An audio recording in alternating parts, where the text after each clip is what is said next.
A massive storm had covered the Memphis skies, and all flights had been canceled. Hundreds of passengers were stranded at the airport. As frustration and exhaustion filled the terminal, no one knew that among them sat one of music history's biggest stars. Elvis's spontaneous decision that night would transform a disaster into a miracle, leaving an unforgettable memory in the lives of hundreds of people. It was supposed to be a routine Thursday evening at Memphis International Airport. The terminal buzzed with its usual activity: businessmen hurrying to catch late flights home, families returning from vacations, and weary travelers navigating their way through the familiar chaos of air travel. Gate agents announced boarding procedures over crackling intercoms. Vendors hawked overpriced snacks and souvenirs, and the familiar symphony of rolling luggage and bustling footsteps echoed throughout the sprawling complex. But Mother Nature had very different plans for everyone that night. The storm had been building all afternoon, with dark clouds gathering ominously over the Tennessee landscape like an army preparing for battle.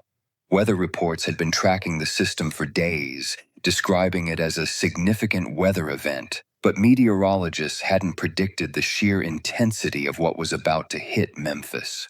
The barometric pressure had been dropping steadily since noon, and experienced pilots had been quietly expressing concerns about the evening's flight schedule during their pre-flight briefings. By 6 o'clock in the evening, the first drops of rain were falling, creating small, dark spots on the airport's expansive windows. Airport workers glanced nervously at the sky as they went about their duties, noting the unusual color of the clouds and the way the wind had begun to pick up.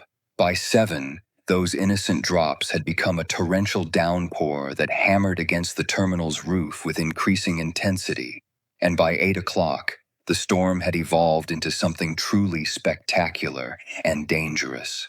The wind speeds had reached nearly 70 miles per hour, far exceeding the safety limits for any aircraft operations.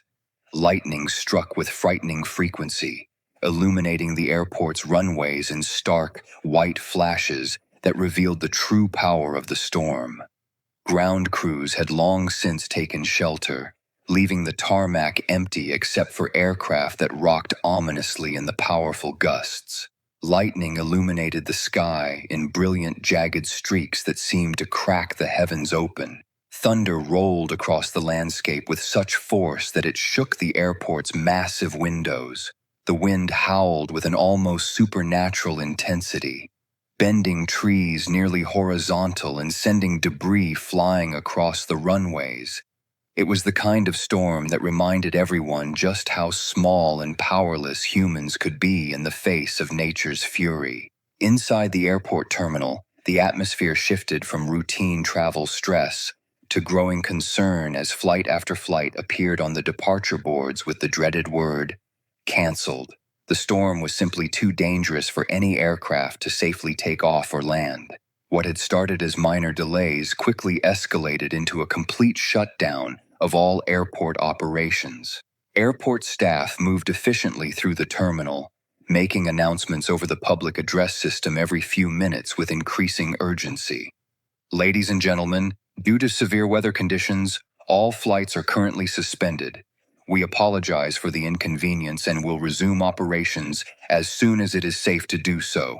The gate agents, trained to remain calm and professional even in the most challenging circumstances, could be seen consulting weather radar displays and speaking in hushed, concerned tones with their supervisors. But as the hours passed and the storm showed no signs of weakening, in fact, it seemed to be intensifying, those polite announcements became increasingly apologetic and frank. Ladies and gentlemen, we regret to inform you that all flights scheduled for this evening have been canceled due to continuing severe weather. Passengers are advised to contact their airlines to reschedule their travel. Complimentary blankets and refreshments will be distributed shortly. The mood in the terminal began to shift dramatically, like the barometric pressure that had preceded the storm itself. What had started as mild inconvenience evolved into frustration, then anxiety, and finally a kind of resigned exhaustion. Hundreds of people found themselves stranded in a place designed for temporary occupancy, with no way to reach their destinations and nowhere to go until the storm passed. The terminal, which had been built to accommodate the smooth flow of passengers through security and onto planes, suddenly became an impromptu shelter housing people with no choice but to wait.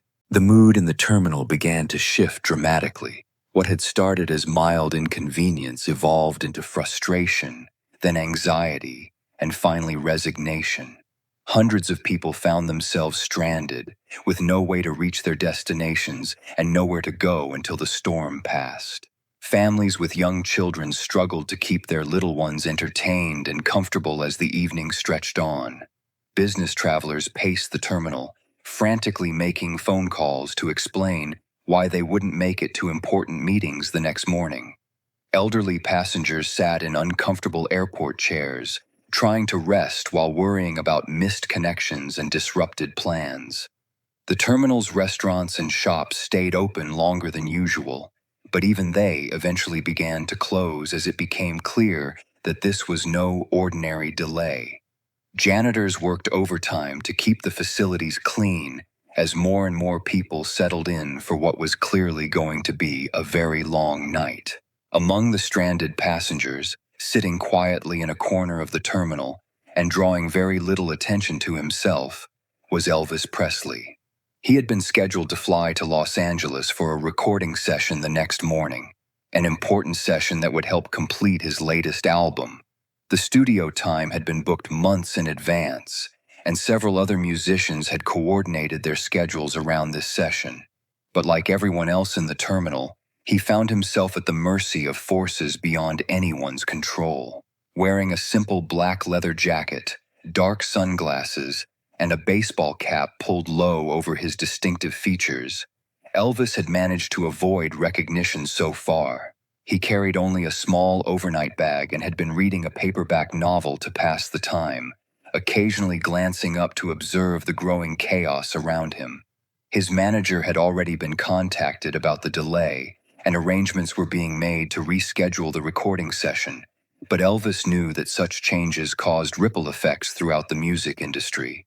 Other artists would have to adjust their schedules, studio time would be lost, and deadlines would be pushed back. But as he sat in that uncomfortable airport chair, watching the scene unfold around him, Elvis found himself thinking less about his professional obligations and more about the very human drama playing out before his eyes. Years of touring had made him intimately familiar with the stress and exhaustion of travel, but he had always been insulated from the worst of it by private planes and careful scheduling. This was different. This was the reality that ordinary travelers faced when things went wrong. Elvis watched the growing frustration around him with increasing concern. He saw tired parents trying to comfort crying children, elderly passengers looking uncomfortable and worried, and stressed travelers of all ages dealing with the disappointment and inconvenience of their disrupted plans. The atmosphere in the terminal was becoming increasingly tense and unhappy. As someone who had spent his entire career bringing joy to people through music, Elvis found it difficult to sit quietly while so many people around him were clearly struggling. He had always believed that music had the power to heal, comfort, and bring people together, especially during difficult times. And this certainly qualified as a difficult time for everyone in the terminal. At first, Elvis tried to tell himself that he should maintain his privacy and anonymity. After all, he was just another stranded passenger dealing with the same situation as everyone else. But as he continued to observe the growing distress around him, he began to feel that familiar stirring in his heart. The same feeling that had always driven him to connect with his audiences and share the gift of music. A young mother sitting nearby was trying desperately to calm her crying toddler, who was clearly overtired and confused by the strange environment and the stress of the adults around him. An elderly gentleman across the aisle kept checking his watch and shaking his head, obviously worried about whatever plans he was missing. A group of college students sat on the floor near a charging station, their initial excitement about their trip clearly dampened by the uncertainty of when they might actually reach their destination. The terminal's atmosphere grew more subdued as the evening wore on. The usual bustle of a busy airport had been replaced by a strange quiet punctuated only by occasional announcements, the sound of the storm outside, and the low murmur of stressed conversations. People were settling in for what was clearly going to be a very long night, and morale was at an all-time low. It was then that Elvis made a decision that would transform the entire evening for everyone in that terminal. He couldn't just sit there and watch all these people suffer through this experience when he had the ability to do something about it. Music had always been his way of connecting with people and bringing light into dark moments.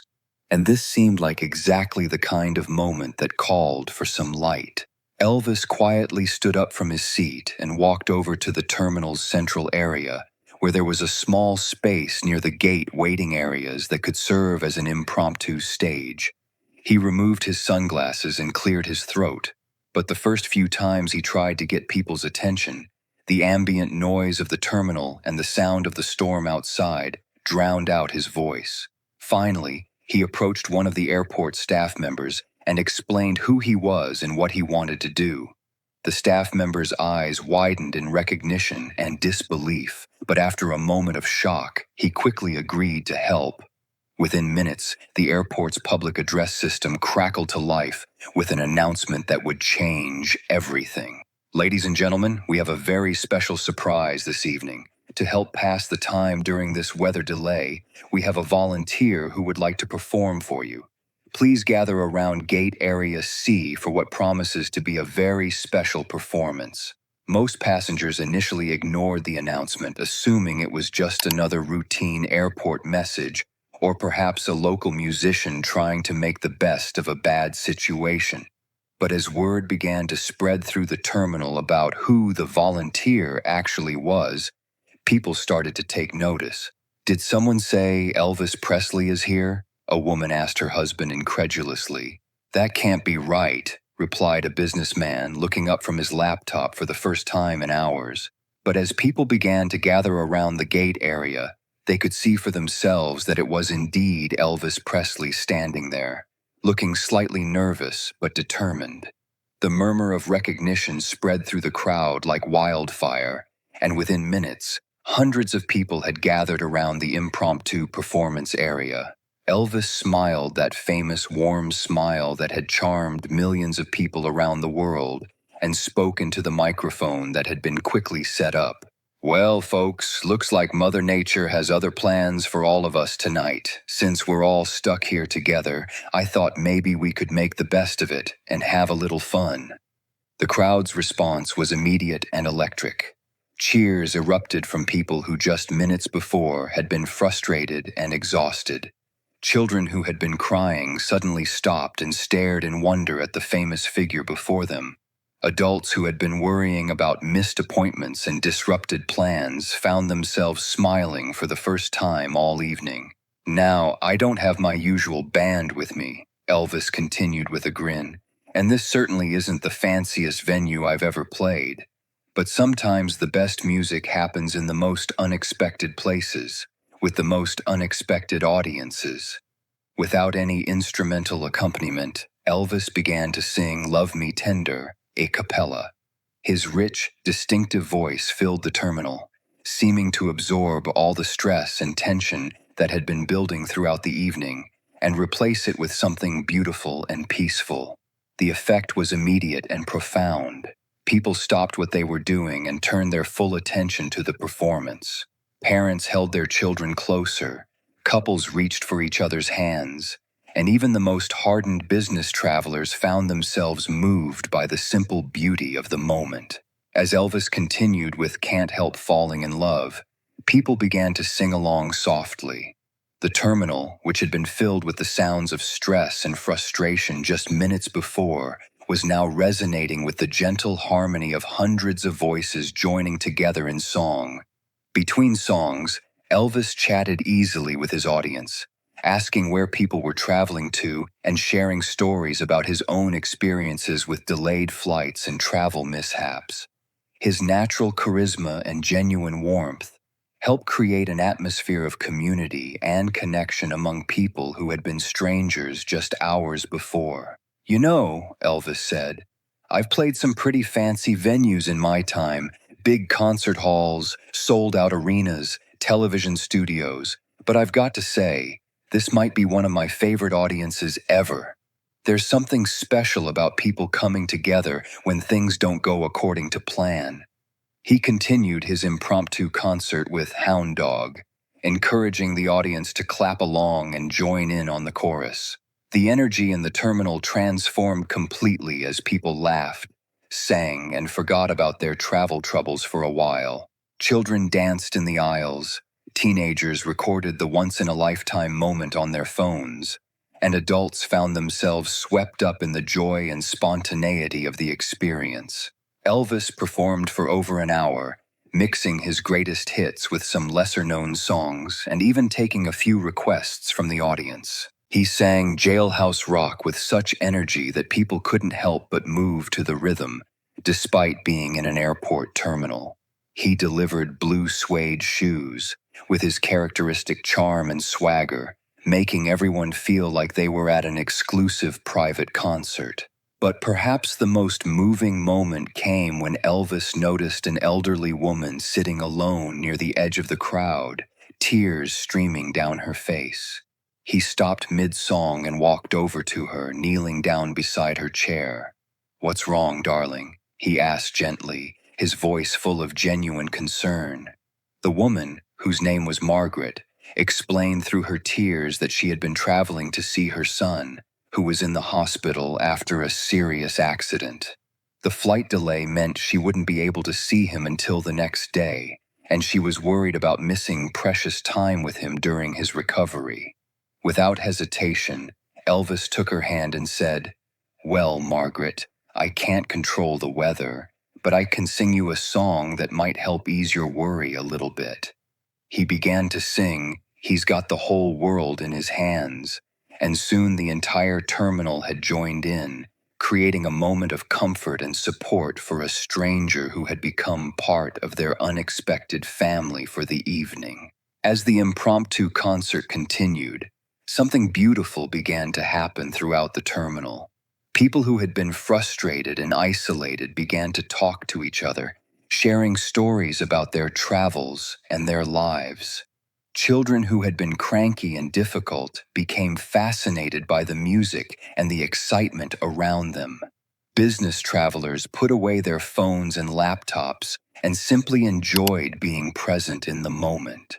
Airport staff, who had been dealing with hundreds of complaints and frustrated passengers all evening, found themselves smiling and humming along to the music. Even the cleaning crews stopped their work to listen and enjoy the unexpected entertainment. The storm continued to rage outside, but inside the terminal, a different kind of energy had taken over. Instead of anxiety and frustration, there was joy, community, and a shared appreciation for the unexpected gift they had all received. As Elvis's performance wound down after nearly 90 minutes of non-stop entertainment, he made sure to acknowledge the airport staff who had made the evening possible and thanked everyone for being such a wonderful audience. "You know, folks, sometimes the best moments in life are the ones we never planned for. Tonight didn't go the way any of us expected, but I think we created something pretty special together." He paused and looked around at the faces surrounding him, faces that had transformed from frustrated and worried to joyful and connected. "I've performed in some of the biggest venues in the world, in front of thousands and thousands of people, but I want you all to know that this evening, right here in this airport terminal, ranks among the most meaningful performances of my career. You reminded me why I fell in love with music in the first place, because of its power to bring people together and create something beautiful out of even the most challenging circumstances." The crowd erupted in applause and cheers that seemed to go on forever, the sound bouncing off the terminal's high ceilings and creating an acoustic environment that rivaled any concert hall.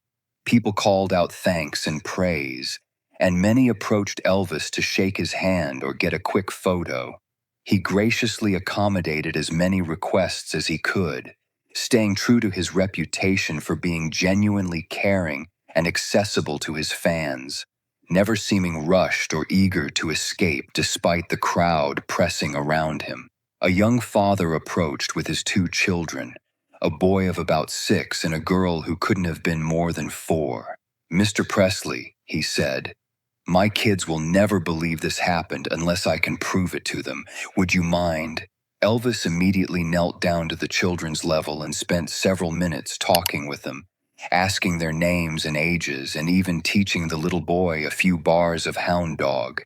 The moment was captured not just in photographs, but in the children's memories. A magical encounter that would become a story they would tell for the rest of their lives. As the evening progressed and the storm finally began to show signs of weakening, flights slowly began to resume operations. But many passengers found themselves almost reluctant to leave, not wanting this magical evening to end.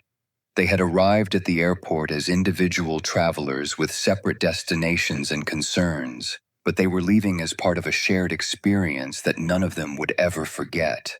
Margaret, the elderly woman who had been worried about her son, approached Elvis before her flight was called. "I want you to know," she said, "that this evening gave me exactly what I needed. I was so worried and frightened, but Your music and the kindness of all these people reminded me that there's always hope and beauty in the world, even during the difficult times." Elvis hugged her gently and said, "You take care of yourself, darling, and give my best to your son. Sometimes these detours in life lead us exactly where we need to be." As flights began boarding and people started to leave the terminal, there was a palpable sense that everyone had been part of something extraordinary. Strangers exchanged contact information, promising to stay in touch. Parents told their children that they had just witnessed something they would remember for the rest of their lives.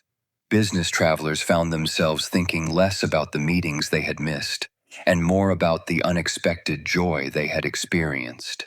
The story of Elvis's impromptu airport concert spread quickly through social media and news outlets, but it also spread in more traditional ways, through phone calls to family members, letters written to friends, and stories shared around dinner tables for years to come. Videos taken by passengers during the performance went viral, showing the world a side of the legendary performer that many had never seen. Not the polished stage presence of his professional concerts, but the genuine human being who saw people in need of comfort and joy and spontaneously offered what he could give. Television news programs picked up the story within hours, with reporters calling it an act of spontaneous kindness that exemplifies the true spirit of Elvis Presley. Music magazines would later write extensive articles analyzing the cultural significance of the performance, calling it one of the most authentic and moving concerts in rock and roll history. But academic analysis and media coverage, while well-intentioned, somehow missed the real point of what had happened that night. The Memphis Commercial Appeal ran a front-page story the next morning with the headline, "King of Rock and Roll Transforms Airport Nightmare into Magical Evening." The article included interviews with several passengers who had been present, each describing their experience with a sense of awe and gratitude that was difficult to capture in mere words. Margaret, the elderly woman traveling to see her hospitalized son, was quoted as saying, "It was like watching an angel appear when we needed one most." But for those who were actually there that night, no video or news story could truly capture the magic of what they had experienced. They had witnessed something that went beyond entertainment. They had been part of a moment of pure human connection, where music served its highest purpose by bringing people together and transforming difficulty into beauty. The recordings captured Elvis's voice and the crowd's enthusiastic response, but they couldn't convey the feeling of community that had developed among strangers, or the way people's faces had transformed from worried to joyful, or the sense that everyone present had been part of something that transcended the ordinary boundaries of performer and audience. The storm that had seemed like such a disaster at the beginning of the evening had actually created the perfect conditions for something wonderful to happen. Without the flight cancellations, hundreds of strangers would never have been brought together in that terminal. Without the shared experience of frustration and inconvenience, they might never have been open to the kind of spontaneous joy that Elvis offered them. Years later, many of the people who were in that terminal would tell the story to their children and grandchildren, describing it as one of the most memorable experiences of their lives. They would talk about how a terrible storm and canceled flights led to an evening of unexpected magic, and how one person's decision to share his gift transformed the experience for everyone around him. The children who had been present that night would grow up with a unique understanding of both the power of music and the importance of kindness to strangers.